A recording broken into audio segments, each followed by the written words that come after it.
Bonjour à tous. J'attendais le top départ, et je l'ai eu. Donc, nous continuons cette magnifique journée des rencontres du développement durable. J'ai le plaisir de co-présider avec Laurence l'Institut Open Diplomacy, et donc d'animer. Je vais être extrêmement discret. Donc ne vous inquiétez pas.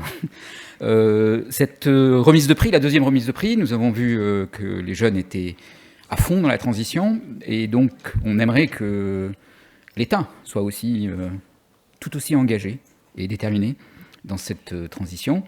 Et donc je vais introduire Diane Simu, qui est commissaire générale adjointe au développement durable et qui a piloté un prix, mais un prix qui vise à mobiliser l'État, et qui a présidé le jury, et donc qui va nous expliquer de quoi il s'agit, avant la remise des lauréats, juste après. Diane, si vous voulez bien.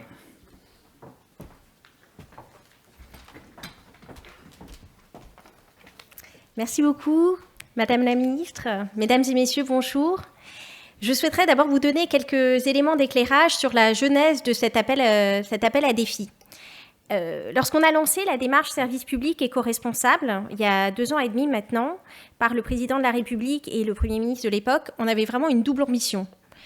La première, c'était d'avoir un socle de mesures pour verdir notre administration qui s'applique vraiment à tous, que ce soit l'administration centrale, que ce soit les services déconcentrés et aussi l'ensemble des opérateurs et établissements publics de l'État.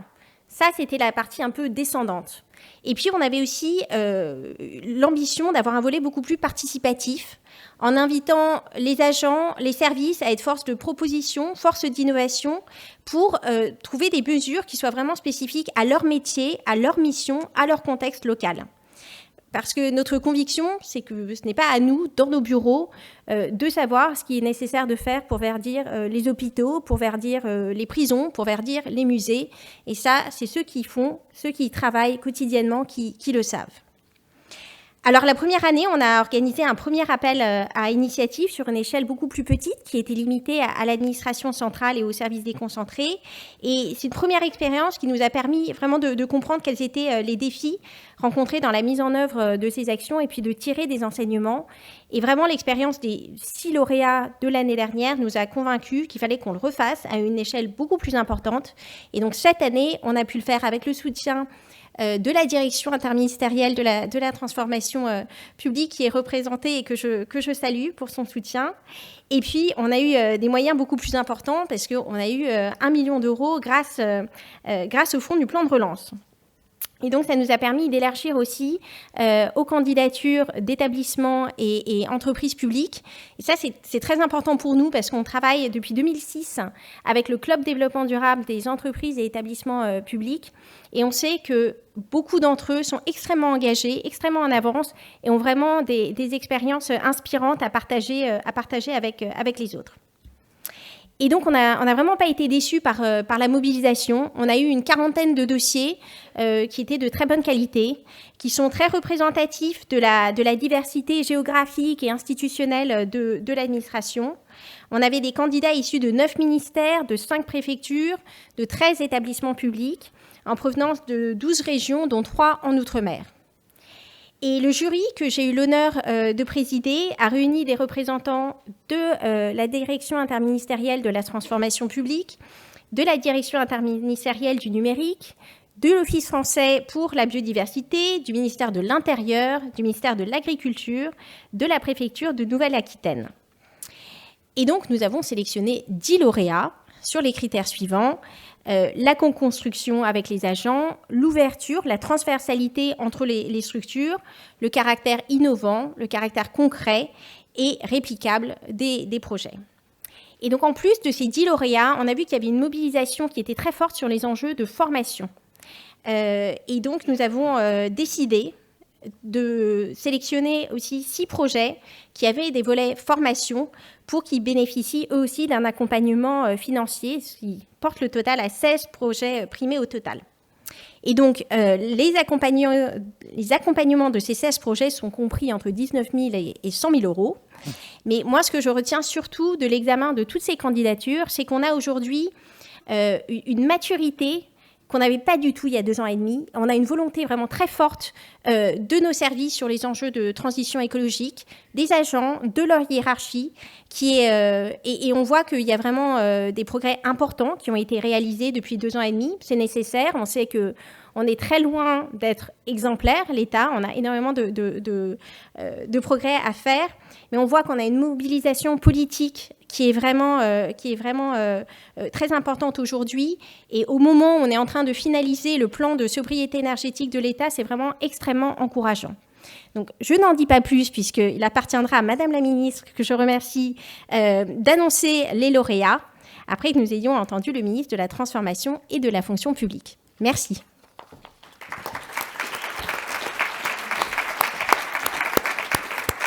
Madame la commissaire générale, merci beaucoup. Donc, encore une fois, nous sommes très fiers de la remise de ce prix et de ce que ça veut dire en termes de mobilisation des acteurs et de ce que c'est porteur de changement et donc d'espoir pour demain. Nous sommes aussi très heureux que ça soit fait à l'occasion de l'anniversaire des ODD, dans le cadre des rencontres du développement durable. Donc c'est une conjonction de planètes qui nous réjouit.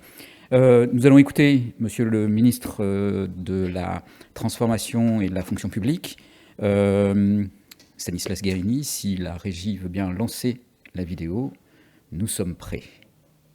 Bonjour à tous, bonjour à toutes.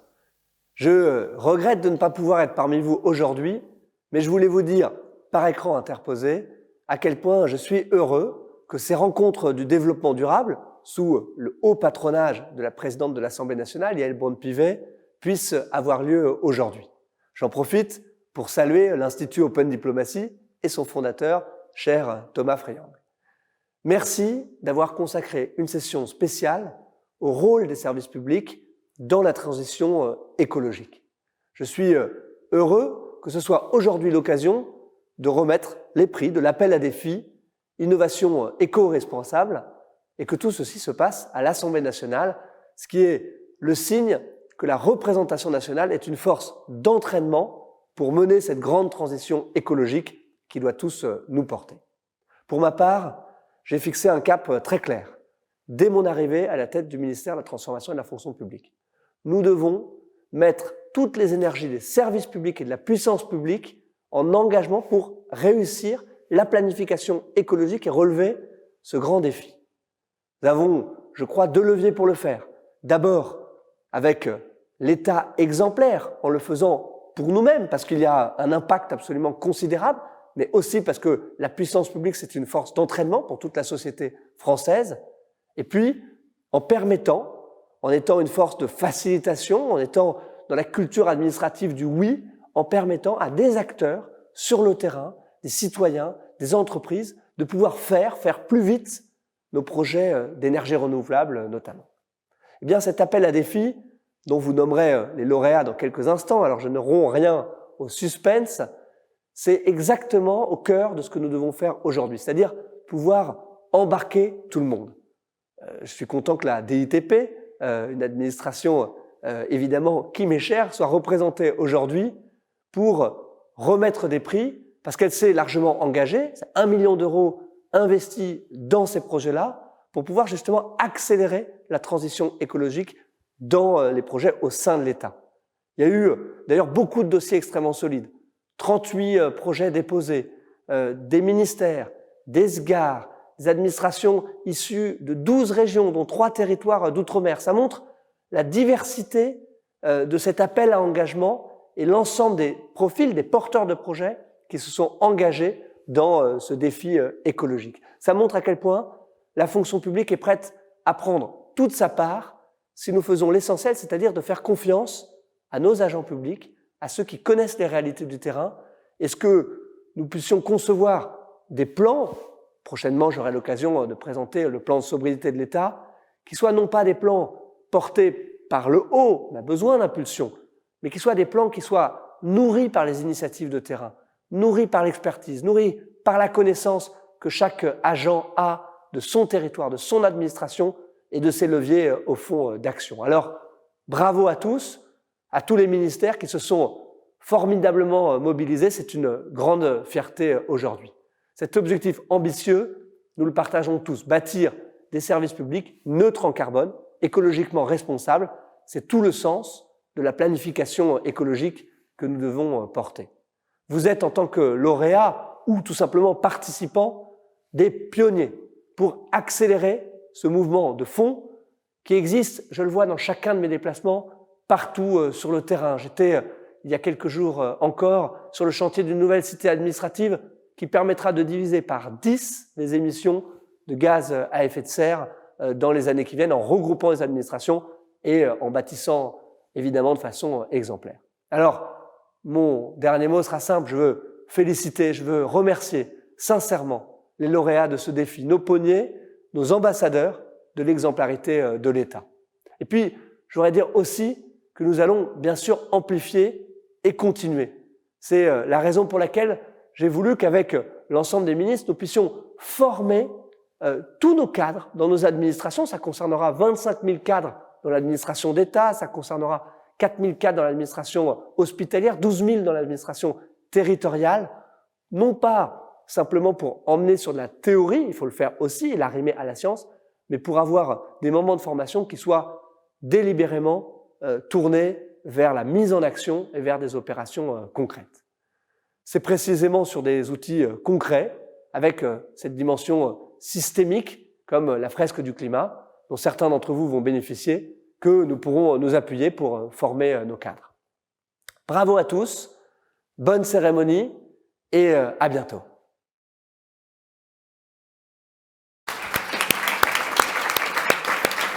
Merci Monsieur le Ministre de ces mots, merci de ces félicitations adressées par avance aux lauréats. Le suspense est à son comble. Nous aimerions maintenant savoir qui sont ces lauréats et quels sont tous ces projets qui vont servir en fait d'exemple et de pilote. Madame la Ministre, vous êtes secrétaire d'État à l'écologie auprès du ministre de la transition écologique et la cohésion des territoires. Et donc, j'ai le plaisir de vous accueillir à nouveau pour l'annonce des lauréats et votre allocution. Merci. Merci à vous, j'ai beaucoup de chance parce que j'ai l'occasion de participer à 2 moments forts de la journée et vraiment merci de m'avoir sollicité pour pouvoir participer aussi à la remise du prix justement de l'appel à défi Innovation éco-responsable. Alors pour engager toute la société dans la transition écologique, il est indispensable que l'État prenne sa part et montre l'exemple. C'est l'ambition du dispositif Service public éco-responsable lancé il y a maintenant 2 ans et demi. L'objectif est évidemment de diffuser la transition écologique dans l'ensemble des pratiques, des métiers et aussi des missions des 2,5 millions d'agents de l'État. Et cette démarche, évidemment, elle engage le gouvernement de façon sans précédent et montre qu'il y a des premiers résultats qui sont réellement encourageants. Il y a d'abord le forfait mobilité durable qui est accessible à l'ensemble de la fonction publique d'État depuis 2020. Le nombre de véhicules à faible émission acquis par l'État a été multiplié par 3 en 1 an et environ 5000 points de recharge pour véhicules électriques ont été installés en 2 ans sur les sites publics. Et enfin, il y a plus de 4000 biens mobiliers et équipements électroniques qui ont été donnés à des associations via une plateforme d'échange et de dons. Donc c'est un socle de 20 engagements qui font l'objet d'un suivi. Et pour une pleine mise en œuvre, l'appel à défi qui est mis en lumière aujourd'hui donne une dimension stimulante au dispositif service public responsable. Il met l'agent public en fait au cœur des solutions. La qualité des projets déposés en réponse à cet appel à défi doté d'un budget de soutien de 1,5 million d'euros est une belle preuve de mobilisation de nos administrations et il faut savoir qu'il concerne aussi l'ensemble du territoire.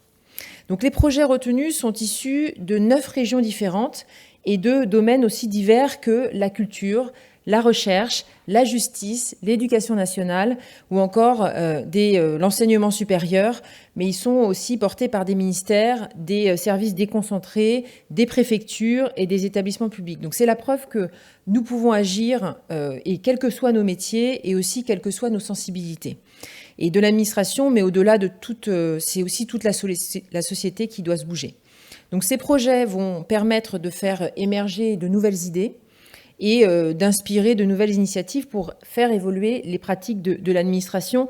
Et on voit bien la volonté d'ailleurs du ministre pour que les choses bougent au sein de son ministère et donc que ça infuse dans l'ensemble des administrations. Moi, je suis évidemment très heureuse maintenant de pouvoir annoncer les 10 projets retenus, dont certains sont portés d'ailleurs en collaboration par plusieurs structures. Alors, les lauréats sont donc la direction départementale des territoires de l'Indre pour son projet de cité administrative résiliente dans un département rural.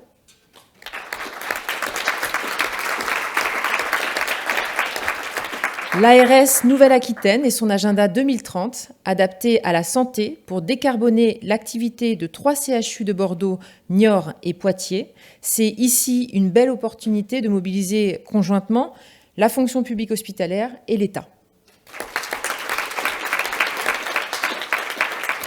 Le ministère de la Culture, qui souhaite engager pas moins de 80 établissements publics culturels dans la décarbonisation de la culture à travers notamment le numérique éco-responsable. Les préfectures du Grand Est et de Bourgogne-Franche-Comté pour la création d'une mallette du management environnemental intégré.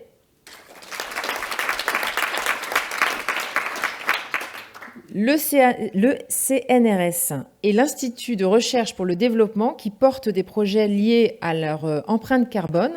Le jury d'ailleurs a proposé de regrouper 2 projets déposés indépendamment mais qui se trouvent avoir de nombreux points communs. Et je suis convaincue qu'allier les forces vives de ces 2 organismes scientifiques de renom ne pourra que produire des résultats remarquables. Donc je crois qu'on peut les applaudir.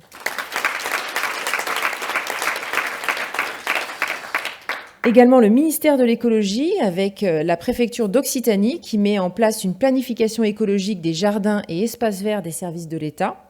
Un projet qui permettra d'aller plus loin dans l'adoption de pratiques vertueuses et aussi de donner à la nature toute sa place en milieu urbain. Également le ministère de la Justice et son ambition en faveur d'une justice décarbonée, éco-responsable et écologique. Je tiens à saluer la continuité et la reconduction d'une ambition forte, sachant que le ministère de la Justice avait déjà porté un projet intégrateur lauréat l'année dernière.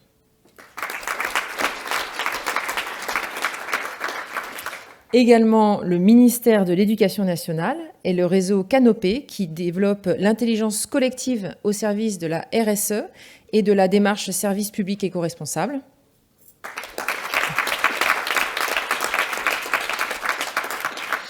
La Fabrique RH, qui souhaite encourager l'engagement éco-responsable des agents publics. Dans un esprit d'essaimage, la Fabrique RH organisera un hackathon en vue d'expérimenter et de développer des projets éco-responsables en Île-de-France.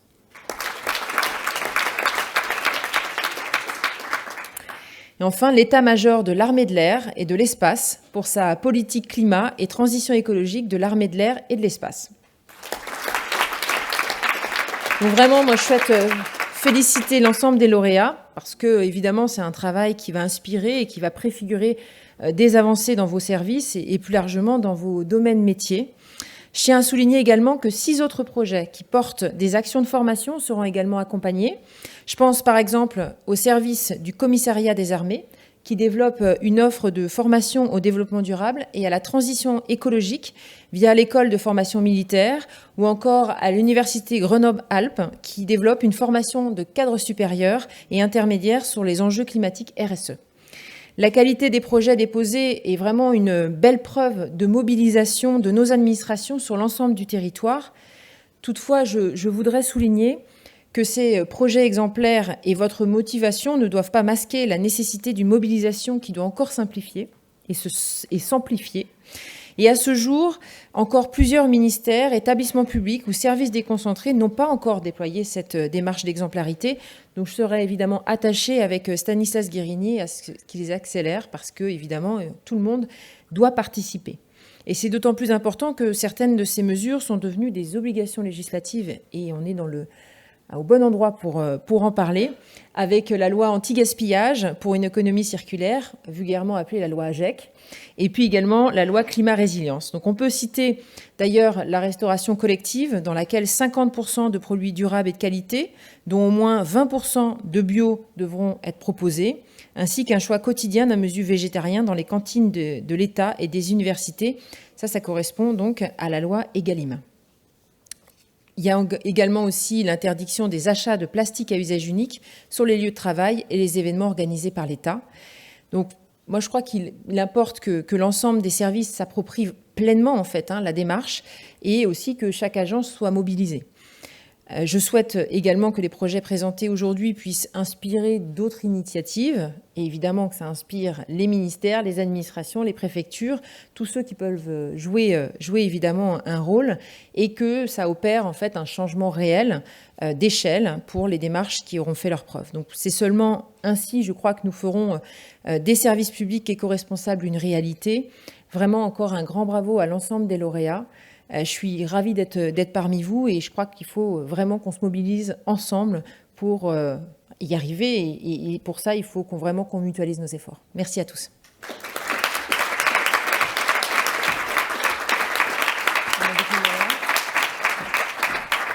Merci beaucoup, Madame la Ministre. Et encore bravo au Commissariat général au développement durable et à Diane Simu pour ce beau projet. Bravo à tous les lauréats. Nous allons avoir le générique de fin et je vais inviter les lauréats à monter sur la tribune. La reprise des activités de la journée se fera à 14h45. Donc, courte pause. Et merci encore et encore bravo aux lauréats.